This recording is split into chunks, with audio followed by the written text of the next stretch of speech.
Promulgation également de la loi sur l'égalité professionnelle entre femmes et hommes.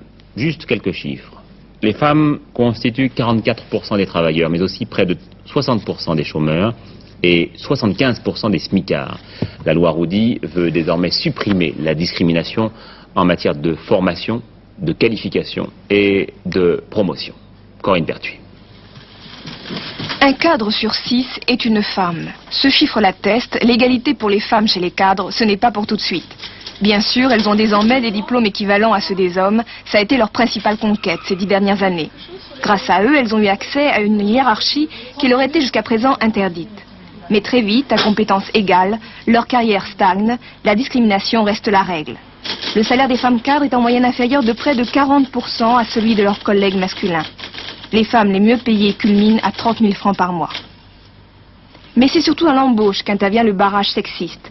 Plus d'un cadre chômeur sur 4 est une femme. Véronique Trivero recherche du travail depuis 1 an. 34 ans, diplômée de Sciences Po, elle a occupé plusieurs postes de relations publiques. Pour elle, la discrimination à l'embauche est évidente. Un exemple, ça s'est passé avec la société Facit Ericsson, avec le directeur du service publicité. Nous parlions rémunération et il me dit, est-ce que 130 000 francs, ça va?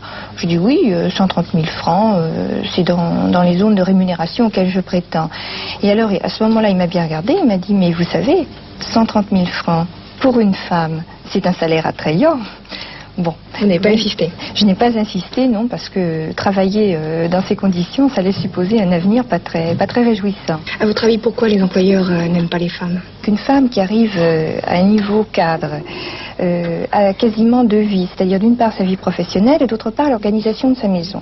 Elle doit être très efficace, elle doit être très organisée, ce qui fait que finalement elle arrive à être très compétente et je dirais presque dangereuse pour des hommes qui finalement ont un peu une position privilégiée dans l'entreprise. Justement, cette nouvelle loi, la loi Roudy, est-ce que vous pensez que ça va aider les femmes? Est-ce que ça va changer la situation?